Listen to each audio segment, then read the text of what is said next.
Whoever takes the top job in the U.S. after the election will inherit a number of foreign wars funded by America's huge defense budget. Pressure on Iran is also mounting, with former presidential candidate Senator John McCain even calling for a military strike.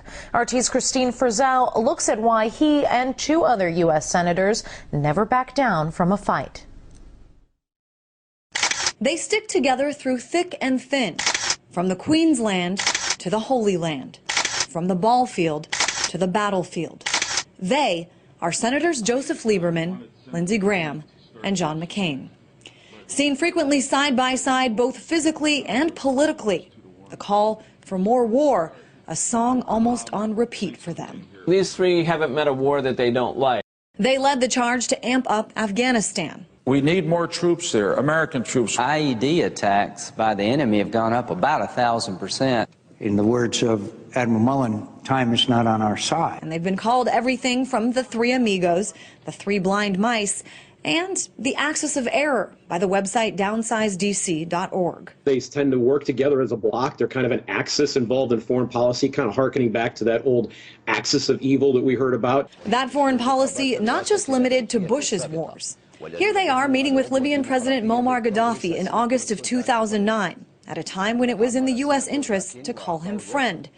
McCain later tweeted this, calling him interesting, but a year later wanted him gone. If you want Gaddafi to go, then one of the steps among many would be to establish a no-fly zone. Will the world stand by and allow a leader like Gaddafi slaughter his own people? An ongoing target for them, Iran. If we use military action against Iran, we should not only go after their nuclear facilities, we should destroy their ability to make conventional war. They should have no planes that can fly and no ships that can float.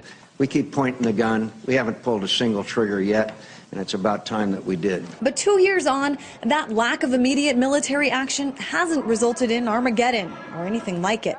Still, the calls for action expand, now across the globe. The Iranian nuclear program is a threat to the entire world. Foreign military intervention is now the necessary factor to reinforce this option.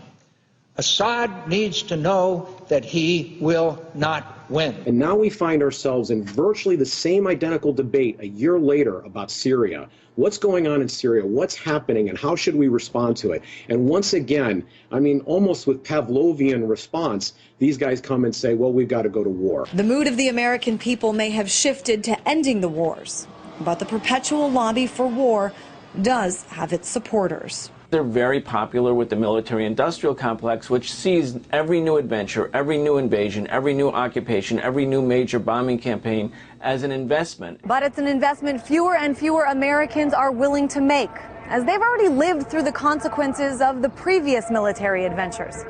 In fact, critics say those who continue to follow Senators McCain, Lieberman, and Graham are blind themselves. They may hear the drumbeat for war, but they fail to see the bigger picture and the very real possibility of pitfalls ahead. In Washington, Christine Frizzell, RT.